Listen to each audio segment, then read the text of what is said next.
მეგობრებო, ვიდეოების ყურებისას დიდი თხოვნა მაქვს, როცა რეკლამა ჩაერთვება ხოლმე, გთხოვთ არ გამოტოვოთ. საკმარისია დაახლოებით 40 წამი, 40-60 წამი, რომ უყუროთ, გდებავთ, არ უყუროთ, უბრალოდ არ დააჭიროთ, ანუ არ დააკლიკოთ გამოტოვებას, არ დააჭიროთ და ესე იგი ამით ძალიან დამეხმარებით, რადგან არხს მცირედი შემოსავალი ემატება ამით და ესე იგი წინასწარ უღრმესი მადლობა თქვენი მხარდაჭერისთვის და ღმერთმა შეგიწიროთ, დაგლოცოთ და გაგახაროთ. დიდი მადლობა. სახელითა მამისათა და ძისათა და სულისა წმინდისათა. ბიბლია ყოველ დღე. მოგესალმებით ყველას მეგობრებო. რა ენაზე საუბრობდა იესო ქრისტე? მეგობრებო, იესო ქრისტეს დროს ისრაელში ყველაზე ხშირად არამეული ენა გამოიყენებოდა. ბიბლია ორიგინალში სამი ენიდან ერთ-ერთი ენაზეა დაწერილი, ხო, მათ შორის არამეულზეც. იმ დროს ხალხი ხშირად საუბრობდა ბერძნულად და ებრაულზეც, ხო? ანუ მოხმარებაში ესე ვთქვათ, იყო ლათინურიც კი. ლათინურად ხშირად საუბრობდნენ რომაელები და ანუ ძირითადად სამხედრო ან სამთავრობო წრეებში. ენობრივი მრავალფეროვნება გამოვლინდა იესო ქრისტეს ჯვარზე დამაგრებულ დაფაზეც. ანუ ტექსტი გახსოვთ, ხო, სახარებიდან წერია, ხო, იესო ნაზარეველი, ხო, იუდეველთა მეფე. ეს იყო დაწერილი სამ ენაზე, მეგობრებო, იყო ებრაულად, ბერძნულად და ლათინურად. ამასთან უნდა ითქვას ასევე, რომ ეხლა ძველ ებრაულ ენაზე, ხო, იცოდნენ მხოლოდ ერთეულები, როგორც წესი, წიგნობრები, ხო. საერთოდ წიგნობრები, ესე იგი, ზეპირად იცოდნენ წინაწერილი, აი ბუკვალურად ზეპირად იცოდნენ. ანუ რა ენაზე საუბრობდა იესო ქრისტე? მეგობრებო, მკვლევართა უმეტესობა ერთხმად აღიარებს, რომ იესო ძირითადად საუბრობდა არამეული ენის გალილეურ დიალექტზე. კიდევ ერთხელ. იესო ქრისტე საუბრობდა არამეულ ენის გალილეურ დიალექტზე, რომელიც განსხვავდებოდა იერუსალიმისგან, ხო? აი ერთ-ერთი მამა ასე ირწმუნება, რომ ასევე მათეს სახარება თავდაპირველად ებრაულ ენაზე იყო დაწერილი იუდეველთათვის, იუდეველებისთვის, ხო?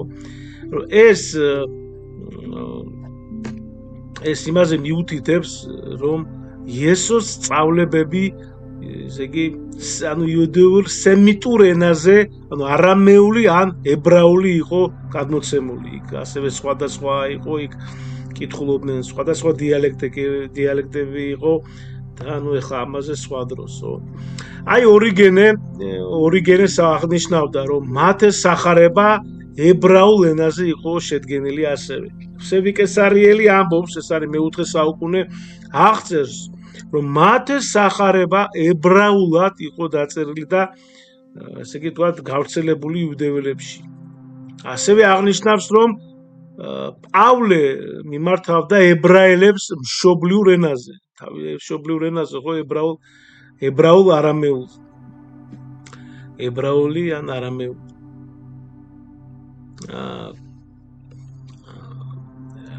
ასევე წმინდა იერონიმე, მეგობრებო, ასევე მეოთხე საუკუნე აღნიშნავდა, რომ პავლეს ეპისტოლე ებრაელთა მიმართ თავდაპირველად ებრაულად იყო დაწერილი და შემდეგ თარგმნილი, ესე იგი, ბერძნულად.